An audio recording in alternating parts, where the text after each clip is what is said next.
Чи ирүү. Сайн юм их. Суу. За, сони сайхан юу байна? Тайван сайхан дөө, тайван сайхан. Яа нүр юм. Энд кино үзэл найнаа кино үзээ сууч. Суу тийшээ суу. Ямар кино үздэг? Хэлэхгүй. За, таны харсанаач. Тайван дөө. Мөн дүүгийнхаа мөнгөөр сайхан амьдарч байгаа юм шүү, тэ. Дүүгийнхаа мөнгөөр 2 морил телевизээр аваад тавьчихсан. Та чи яагаад ойр тоо түрээч орохгүй, сум рууч орохгүй. Гэртээ бүгээд байгаа юм тий яц. Харин нэг аппликейшн татаж аваад Showbox гэдэг нэг гоё аппликейшн гарч ийн. Ямар бокс вэ? Showbox. Яадаг аппликейшн. Кино үздэг аппликейшн. Тэгээ кино үзэх та дамаа дараад идэг чи яачих яац. Яах вэ?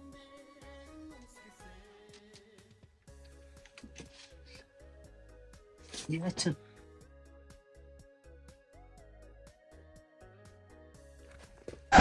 Ой, Үрээ. Тэгвэл наад чи яач вэ? яа тий.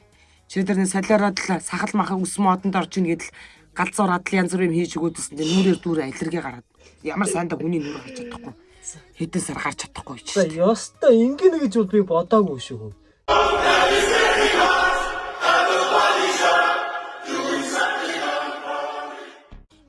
Тэр нь хот түрээ орж тэгж нүүр амандаа сормуус хийлгэж хумс хийлгэж чи шаал дими юм бэ.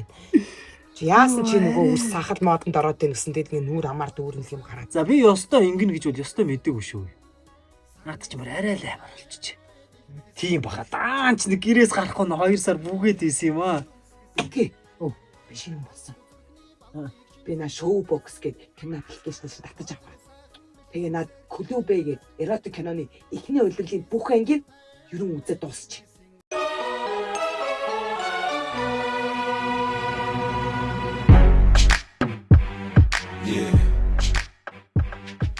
Наатнаас чи би юу ойлгосон бэ гэхээр зэрэг за энэ хот хүрээ орж хураа хүмүүс янзлуулах чинь нэг чухал биш таа юу. Сормоос нүур ам бодох чинь нэг чухал биш юм байна. Чи сонстоо. Би эмэгтэйлэг эротик хүүхэн болохоор шийдсэн. Ямар хүн?